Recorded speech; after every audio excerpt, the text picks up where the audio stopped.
कौन थे? अजित नाथ, जिनका प्रतीक चिन्ह क्या है? हाथी। क्या है इनका प्रतीक चिन्ह? हाथी। अब हमारे हैं 23वें तीर्थंकर। 23वें तीर्थंकर 23वें तीर्थंकर 23वें तीर्थंकर कौन है? पार्श्व नाथ। कौन है? पार्श्व नाथ। इन्होंने क्या अपनाया था? इन्होंने निर्ग्रंथ अपनाया था। क्या अपनाया था? निर्ग्रंथ। निर्ग्रंथ इन्होंने अपनाया था। निर्ग्रंथ का अर्थ क्या होता है? निर्ग्रंथ अर्थ होता है कि जो संसारिक बंधनों से मुक्त, यानी जो संसारिक बंधन थे उनसे मुक्त, जो भी हमारे संसार में बंधन है, माता पिता बहन, उन सबसे ये मुक्त है। इन्होंने निर्ग्रंथ अपनाया था। इनका प्रतीक चिन्ह क्या है? पार्श्वनाथ का प्रतीक चिन्ह है सांप। क्या है? सांप। ठीक है। पार्श्वनाथ ने जो है 4 शिक्षा दी थी। क्या दी थी? 4 शिक्षा। पार्श्वनाथ ने 4 शिक्षाएं दी थी। 4 शिक्षाएं कौन कौन सी थी? वह 4 शिक्षाएं सत्य, अहिंसा,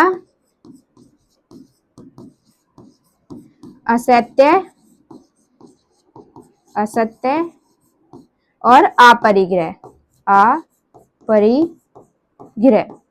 जिसमें असत्य का मतलब क्या होता है? चोरी ना करना। और अपरिग्रह का मतलब क्या होता है? धन संचय ना करना। धन का संचय ना करना। और जो पार्श्वनाथ है उन्हें जो है सम्मेद पर्वत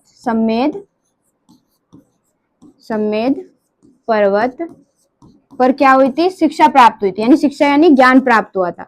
सम्मेद पर्वत पर क्या किया था? इन्होंने ज्ञान प्राप्त किया था। ठीक है।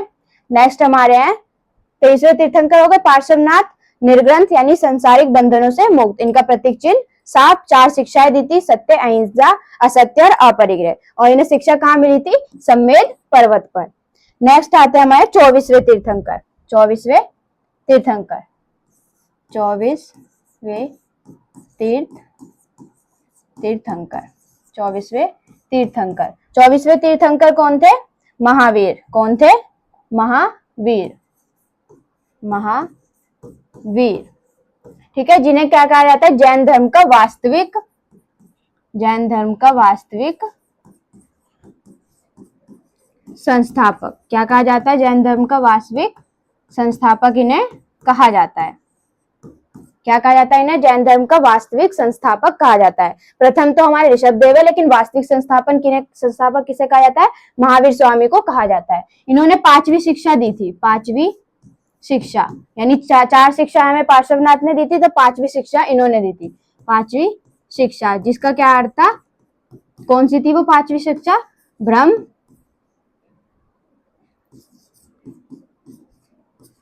ब्रह्मचर्य।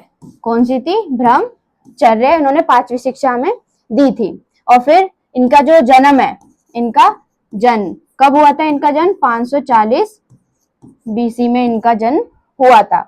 और इनकी मृत्यु कब हुई थी? इनकी मृत्यु हुई थी 468 BC। कब हुई थी? 468 BC। यानी इन्हें जो है 72 ईयर इन्होंने, इनकी जो है जीवन काल है। कितना है? 72 ईयर का इनका क्या है? जीवन काल है। ठीक है। इनके पिता का नाम क्या था? इनके पिता का यानी महावीर स्वामी के पिता का नाम क्या था? सिद्धार्थ। क्या था? सिद्धार्थ। और माता का नाम था त्रिशला। क्या था? त्रिशला। और पत्नी का नाम क्या था?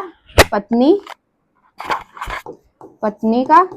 का नाम क्या था इनका? यशोदा। क्या था?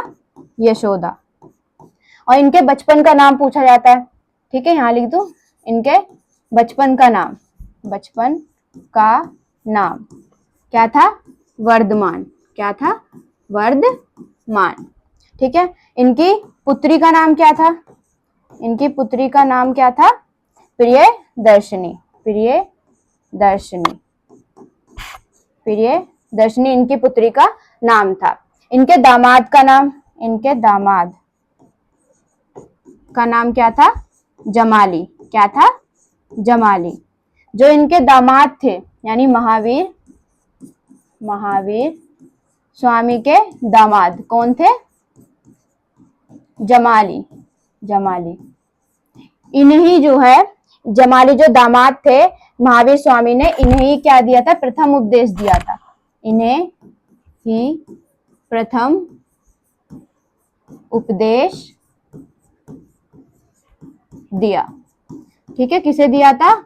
जमाली को ही जो है प्रथम उपदेश इन्होंने दिया था। कौन सी भाषा में दिया था ये पूछा जाता है तो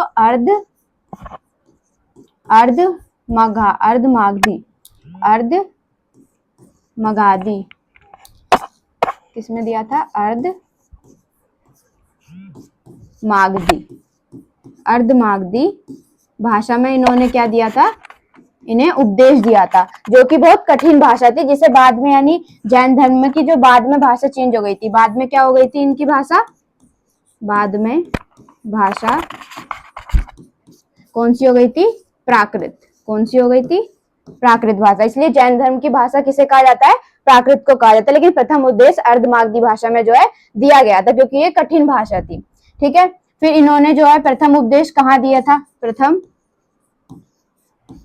उपदेश कहाँ दिया था? राजगृह में। कहाँ दिया था?